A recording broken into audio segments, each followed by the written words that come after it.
దేవుని పరిశుద్ధులారా 2024 డిసెంబర్ 31వ తారీఖు నేటితో ఈ 2024 సంవత్సరము ముగిసివేయబడుతుంది.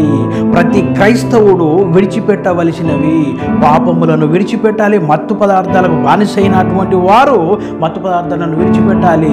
మద్యపాన శక్తులుగా ఉన్నవారు మద్యపానాన్ని వదిలివేయాలి. వాక్య విరుద్ధమైన పాపములను వదిలివేయాలి. ఆజ్ఞాతిక్రమమే పాపము. ఆ పాపములను వదిలివేయాలి. క్రైస్తవుడు క్షమించవలసినవి ఏమిటనగా ఇతరులు నీ ఎడల పాపం చేసిన, తప్పిదం చేసిన, పొరపాటు చేసిన, దూషించిన, బాధించిన, హింసించిన, నిందించిన, అవమానించిన వారిని క్షమించాలి. కీడుకు ప్రతి కీడు చేయొద్దు. భార్య భర్తను క్షమించాలి, భర్త భార్యను క్షమించాలి. మరి ఎవరు నీ పట్ల పాపముగా తప్పుగా ప్రవర్తించిన వారి పట్ల నీవు క్షమించే గుణము కలిగి ఉండాలి. చేర్చుకొనవలసినవి నీ హృదయంలోనికి దేవుని వాక్యమును చేర్చుకోవాలి. దేవుని యందు నమ్మకము, విశ్వాసము, దేవుని ప్రేమను, దేవుని కృపను హృదయంలోనికి నింపుకొని మరి విడిచిపెట్టవలసినవన్నీ విడిచిపెట్టి దేవుని కృపను పొందుకునే వారిగా ఉండాలి.